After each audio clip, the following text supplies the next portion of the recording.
ikatuonyesha kwamba hakuwa amenyongwa kwa sababu mishipa yake ilikuwa iko sawa sawa, na hapakuwa na jeraha lolote ndani au nje linaloweza kusababisha kwamba alitendewa jambo fulani.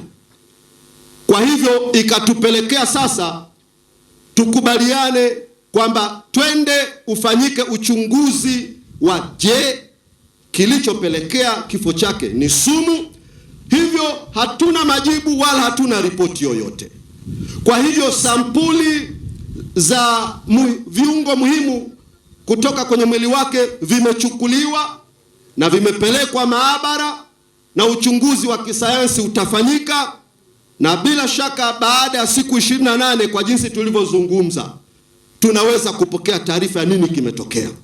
Sasa ndugu zangu, niseme kwa nini tuna mashaka.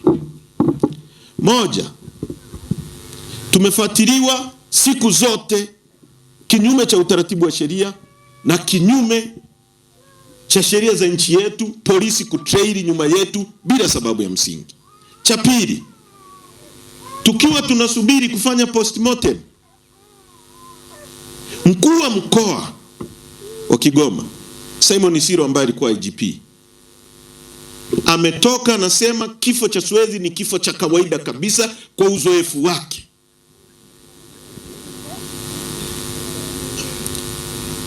Kabla Swezi hajafanyiwa postmortem, kabla hatujajua ni nini kimetokea.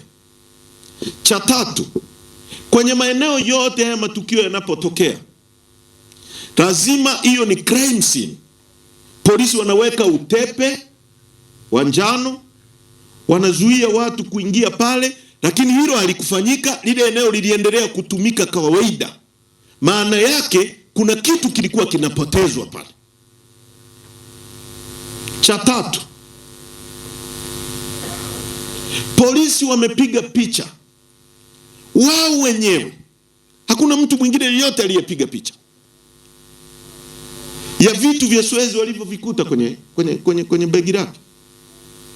Lakini cha ajabu, wakalilizi picha za dawa za kawaida, dawa za maumivu au za tumbo, kwa sababu ni fragile, nimeambiwa ni fragile, na dawa za maumivu ya kichwa.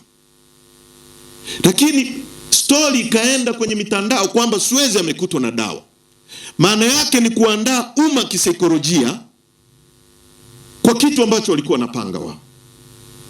Kwa sababu kama ni vitu walivyomkuta navyo, kwa nini hawakusema kwamba Swezi amekutwa na shilingi 420, amekutwa na nguo, amekutwa na simu na vitu vingine vyote walivyovikuta? Kwa nini waseme kuhusu dawa peke yake?